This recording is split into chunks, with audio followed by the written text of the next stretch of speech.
Hi friends, ఈరోజు మనం పప్పు పూర్ణాలు ఎలా చేసుకుందామో చూద్దాం. ముందుగా మినపప్పును నైట్ పూటే నానబెట్టుకోవాలి. ఒక గ్లాస్ పప్పుని నానబెట్టానండి నేను. నైట్ అంతా నానబెట్టేసుకోవాలి. తర్వాత మార్నింగ్ ఇలా నానిందండి.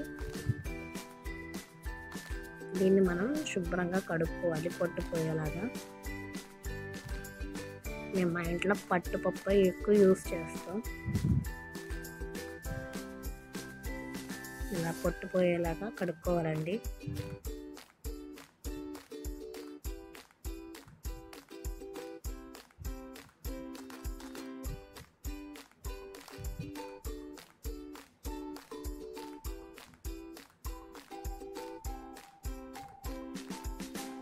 దీన్ని పక్కన ఉంచుకుందాం. ఈలోపు మనం పప్పు పూర్ణాల్లోకి పూర్ణం తయారు చేసుకుందాం అండి. 1 కప్పు పచ్చిశనగపప్పుని కుక్కర్లో వేసి కడిగేసి ఒకసారి దాంట్లో కొంచెం వాటర్ పోసి స్టవ్ మీద పెట్టుకుందాం అండి.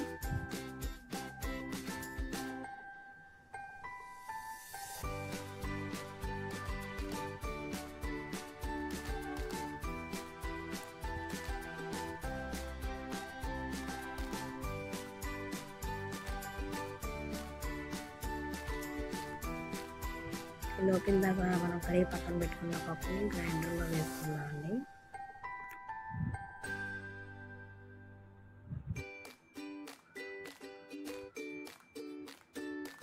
మెత్తగా నలిగేలాగా రుద్దుకుందాం. కొంతమంది మినపప్పుతో పాటు బియ్యం కూడా నానబెట్టేసుకుంటారండి. నేను అలా కాకుండా కొంచెం వరిపిండి వేస్తాను.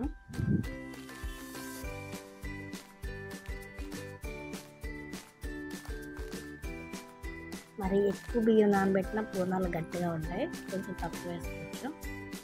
ఈలోపు ఇదిగోండి పచ్చిశనగపప్పు ఇలా ఉడికిపోయింది. ఈలోపు బెల్లాన్ని మనం తురుముకొని అందులో వేసి తొక్కదామండి.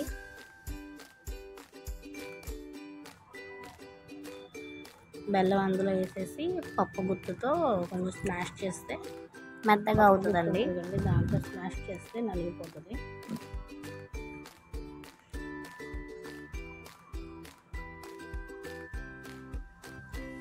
దాన్ని బెల్లం వేసి స్మాష్ చేశాక కొంచెం జ్యూసీగా ఉంటుంది. దాన్ని మనం స్టవ్ మీద పెట్టుకున్నాం కాసేపు. యాలకుల పొడి, స్మెల్ టేస్ట్ బాగుంటుందండి. యాలకుల పొడి కొంచెం ఎక్కువ వేసుకున్నాం కాదు, అలా అని మరీ ఎక్కువగా కూడా కాదు, మీడియంగా. స్టవ్ మీద పెట్టుకొని ఒక 5 minutes ఉంచుదామండి.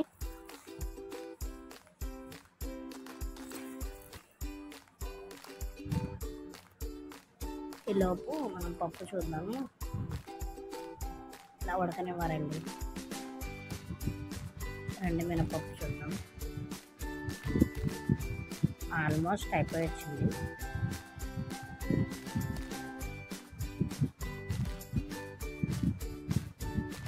నలిగిపోయిందండి, తీసేద్దాము.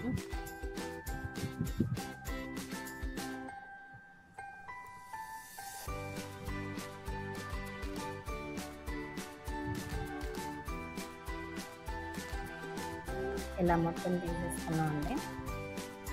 దీంట్లో కొంచెం బియ్యపిండి, 1 గ్లాస్ పప్పు పోసాను కదండి, దీనికి నేను ఒక 3 స్పూన్స్ వేసాను. 1 స్పూను లైట్గా మైదా వేసానండి, సాఫ్ట్గా ఉంటాయండి. కొంచెం వంట సోడా, దీన్ని కలుపుకుంచుకుందాం. ఇందాక మనం స్టవ్ మీద పూర్ణం పిండి పెట్టుకున్నాం కదండి, పప్పు పూర్ణం, దాన్ని మనం వండు చేసుకున్నాం. చల్లారిపోయిందండి పూర్తిగా.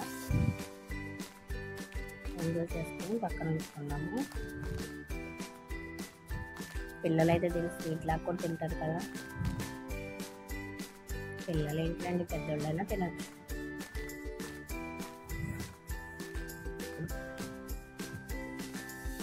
ఇలా అన్నీ తయారు చేసేసుకోవాలండి. తర్వాత స్టవ్ మీద కడాయి పెట్టి అందులో ఆయిల్ హీట్ అవనివ్వాలి. నూనె కాగింది. ఇప్పుడు మనం పూర్ణాలు వేద్దామండి. పూర్ణాలు కొంచెం నీట్గా వేయాలండి, లేకపోతే అందులో ఉన్న పప్పు పిండి బయటకు వచ్చేస్తుంది.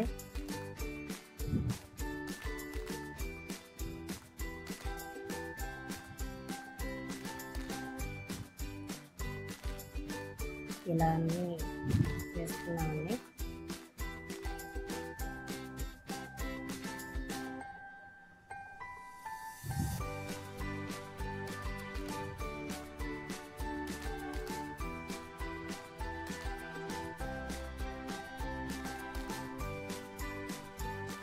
ఇలా మీడియం ఫ్లేమ్లో పెట్టి పూర్ణాలు వేగనివ్వాలండి, లేకపోతే మాడిపోతుంటాయి. మరీ సిమ్లో పెట్టిన ఆయిల్ పీల్చేస్తాయి. మీడియం ఫ్లేమ్లో పెట్టి వేగనిద్దాం. గోల్డెన్ బ్రౌన్ కలర్ వచ్చేదాకా వేగనివ్వాలి. ఇవ్వండి, ఇలా వేగుతున్నాయి చూడండి.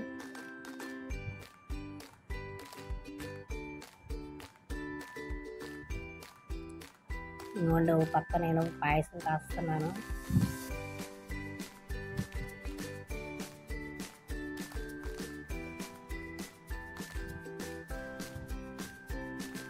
ఒక పక్క పూర్ణాలు వేస్తున్నాను. ఆల్మోస్ట్ ఇది వేగిపోవడానికి దగ్గరకు వచ్చినాయి, అయిపోతే ఇలా వేగిపోయినట్టు ఇలా తీసేసుకున్నామండి. అంతేనండి, ఈజీగా పప్పు పూర్ణాలు చేసుకుంటాం.